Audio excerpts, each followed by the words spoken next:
Supreme court మార్చి 24కు ఒక తీర్పు ఇచ్చింది దళిత క్రిస్టియన్లకు సంబంధించి. అవునండి. ఎస్సీ హోదా రద్దు అవుతుంది, అవును. ఎస్సీ ఎస్టీ అట్రాసిటీ కేసు వాళ్ళకు వర్తించదు. అవును. ఏం చెప్తారు దాని గురించి? ఇప్పుడు ఈ దేశంలో మనం అవుననుకున్నా కాదనుకున్నా మనందరికీ తెలుసు, పెద్ద ఎత్తున దేశవ్యాప్తంగా 2 తెలుగు రాష్ట్రాల్లో చర్చ జరుగుతున్నటువంటిది దళిత క్రైస్తవులకు ఎస్సీ హోదా వర్తిస్తుందా వర్తించదా అనేటువంటి టాపిక్ మీద.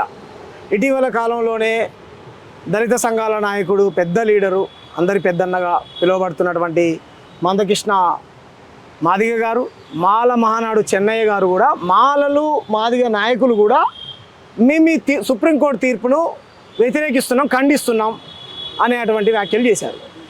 నేనేమంటున్నాను అంటే, ఈ దేశంలో నువ్వు ఏ మతంలోకి పోయినా నీకు కులం ఉండేది బ్రదర్.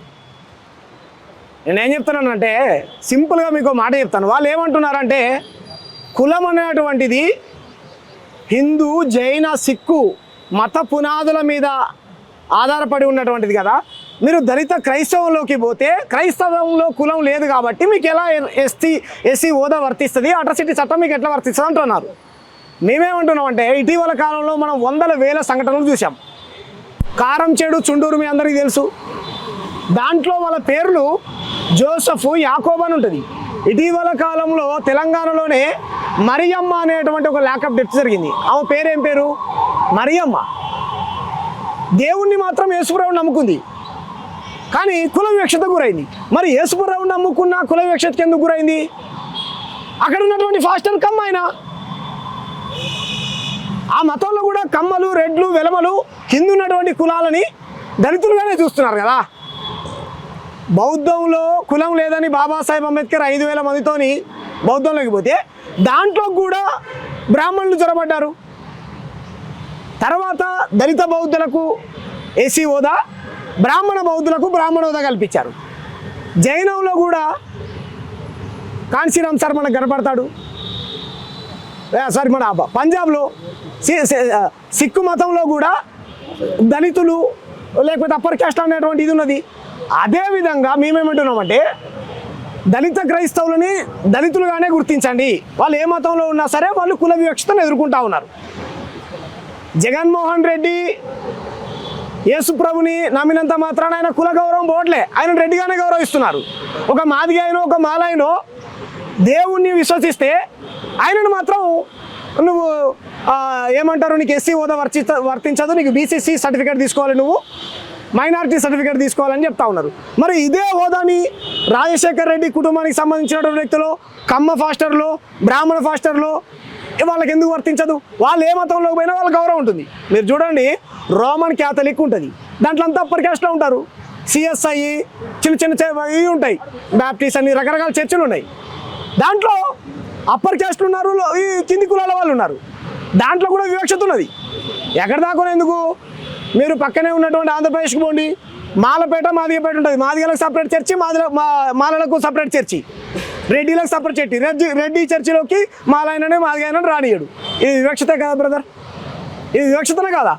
భారతదేశంలో నువ్వు ఏ మతంలోకి పోయినా కులం నిన్ను వెంబడిస్తూ ఉన్నది, అంటరానితనం నిన్ను అంటుకుంటా ఉన్నది, వాళ్ళ కుల వివక్షతను గురవుతూ ఉన్నావు. కాబట్టి మీరు చెప్పండి. కాబట్టి దీన్ని 1-2 సార్లు మేధావులే కానీ, వివిధ ప్రజా సంఘాల నాయకులే కానీ, రాజకీయ పార్టీలే కానీ ఆలోచించాలి. నా దాకెందుకండి, ఆంధ్రప్రదేశ్లో చంద్రబాబు నాయుడు అసెంబ్లీలో మాట్లాడాడు, దళిత క్రైస్తవులకు ఎస్సీ హోదా కల్పించాల్సిందే, దానికోసం నేను కొట్లాడతా అన్నాడు. పలుమార్లు పవన్ కళ్యాణ్ గారు, సనాతన ధర్మరక్షకుడిని నేనని చెప్పుకునేటువంటి పవన్ కళ్యాణ్ గారు కూడా అవునండి వాళ్ళు దళిత క్రైస్తవులని ఆయన కూడా మాట్లాడాడు. కేటీఆర్ గారు, నాకు ఫ్రెండ్ ఉన్నాడు, వాడి పేరు ఏదో సందర్భంలో మాట్లాడు, మీ అందరికీ కూడా తెలుసు.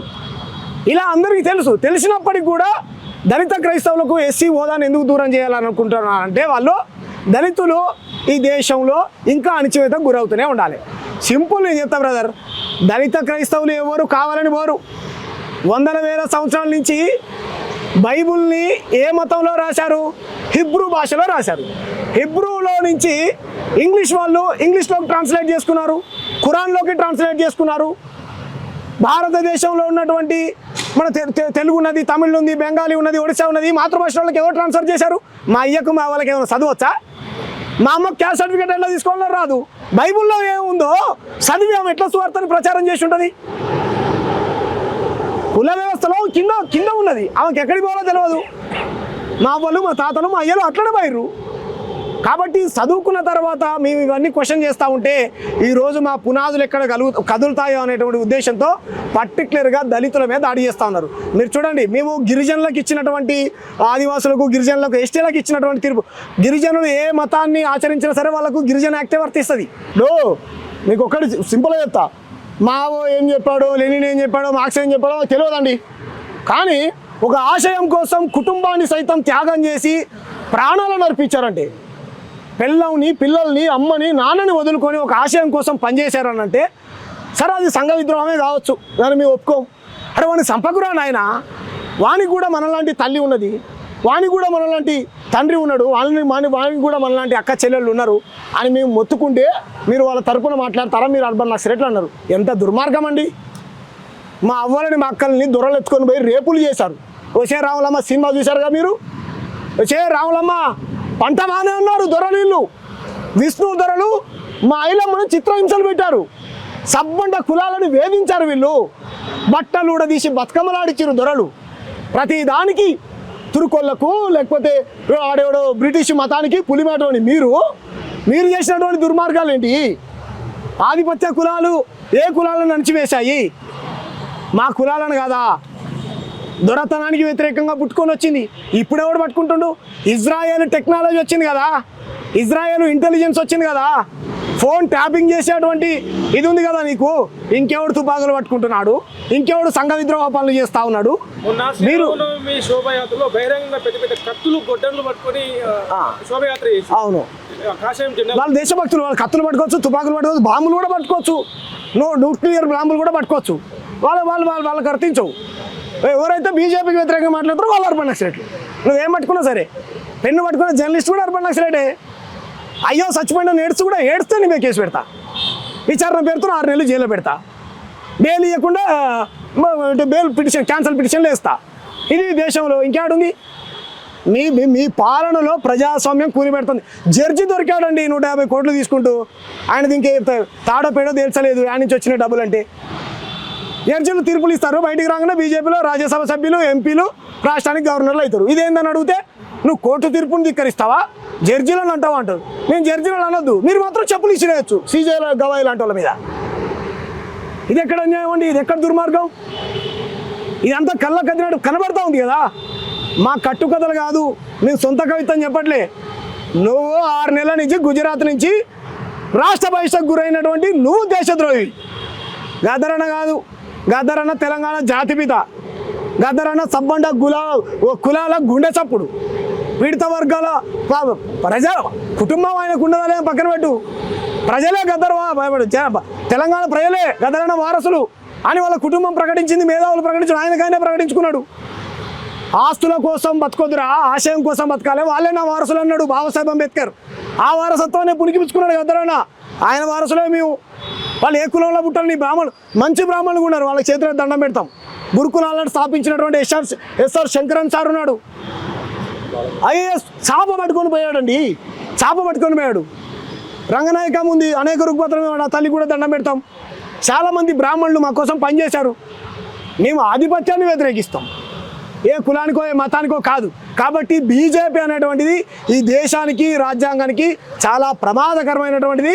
అమిత్ షా గారు, మీరు ఎందుకు ఇలాంటి మాటలు మాట్లాడో? నిజంగా కలిసిన వాళ్ళందరూ అర్బన్ నక్సలైట్లు అయితే కనుక చాలామంది బీజేపీ ఎంపీలను కలిశాడు, చాలామంది నాయకులను కలిశాడు. మీ నరేంద్ర మోడీ గారే, మీ ప్రియతమ ప్రధానమంత్రి నరేంద్ర మోడీ 56 ఇంచుల షాత్ పైల్వానే ఇంత పెద్ద సంతాప పేపర్ పంపారు. మరి ఆ పైల్వాన్ అర్బన్ నక్సలైట్ ఎందుకు పంపాడో ఆయన మీద కేసు పెట్టు, మా మీద కూడా కేసు పెట్టు, అయిపోయింది.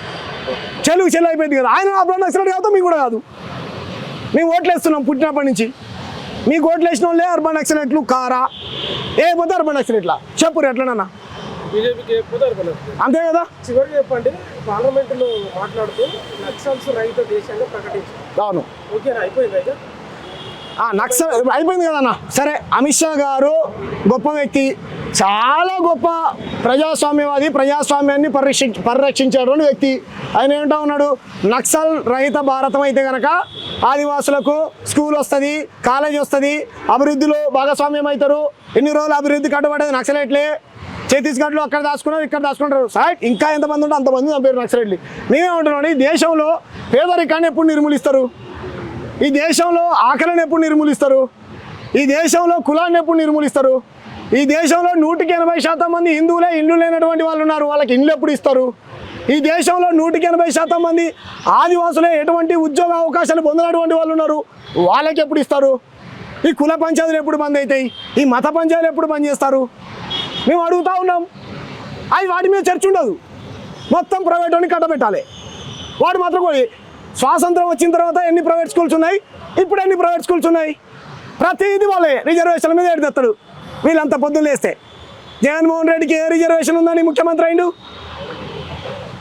చంద్రబాబు నాయుడుకు ఏ రిజర్వేషన్ ఉందని ముఖ్యమంత్రి అయిండు? రేవంత్ రెడ్డికి ఏ రిజర్వేషన్ ఉందని ముఖ్యమంత్రి అయిండు?